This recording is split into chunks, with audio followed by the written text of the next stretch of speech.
This new year is sure to bring more improvements, advancements in artificial intelligence, but it's not all for the good. Last fall, FBI Director Christopher Wray warned about the risk of AI falling into the wrong hands. Right now, where it's most dangerous is essentially taking junior varsity bad actors and bringing them to the varsity level. But in fairly short order, we're going to be seeing AI taking the varsity level athletes and taking them to a whole nother level of dangerousness. Not good. And the pros who follow this sort of thing say, of course, the threats are increasing in this year in particular because of the election. So let's talk about it. Sean Henry is a former FBI Executive Assistant Director, leading criminal and cybersecurity investigations worldwide, and he's now Security Chief at CrowdStrike. Sean, I'm worried. Thank you very much for being here. I think we all are. Yeah. How worried should I be about these improvements in AI? What are the threats? Oh, I think this is a major concern for everybody. AI has really put this tremendously powerful tool in the hands of the average person, and it has made them incredibly more capable. So the adversaries are using AI, this new innovation, to overcome different cybersecurity capabilities to gain access into corporate networks, but they're also using it through misinformation, the creation of videos, audio, text files that are incredibly believable and that have people looking at something, seeing something, believing that is true when in fact it's been manufactured, oftentimes by a foreign government. So that goes to the heart of the election question. How can people vet information? And we'll help them vet it, obviously, but they're going to see a lot of stuff on social media.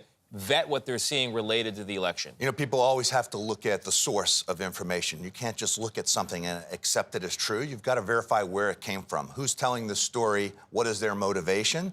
And can you verify it through multiple sources? It's incredibly difficult because people, when they're using video, they've got 15 or 20 seconds. They don't have the time or oftentimes don't make the effort to go source that data, and that's a trouble. Among the things that we need to be worried about when it comes to artificial intelligence, do you believe that this 2024 election causes concern for all of the American people? We've seen foreign adversaries target the U.S. election for many years. It was not just 2016. They targeted back in 2008. China did. We've seen Russia, China, Iran engaged in this type of misinformation and disinformation over the years. They're absolutely going to use it again here in 2024. And by the way, this is not just a U.S. problem. There are more than 40 democratic elections around the globe: Mexico, South Africa, Taiwan, India.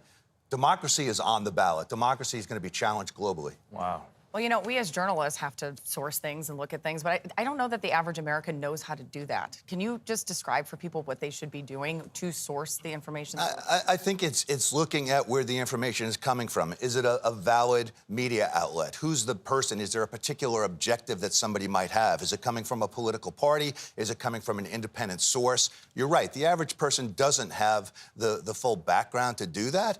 But I think going forward, people have to understand where information is coming from, because there are people out there who have nefarious intent, and it creates some huge problems. One of the big worries that people have, and it's a deep emotional worry, is that somehow the voting machines themselves will be hacked. We've seen a lot of talk about this, lawsuits, all the rest. Now, these voting machines, if you go look at them, they're not connected to the internet. They're locally sourced, and there's a paper trail. However, AI changes the game in a variety of ways. Is there a way in which a voting machine or a vote count can be hacked using AI?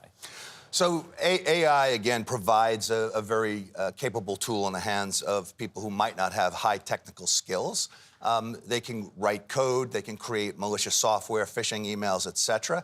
I think that our system in the United States is very decentralized.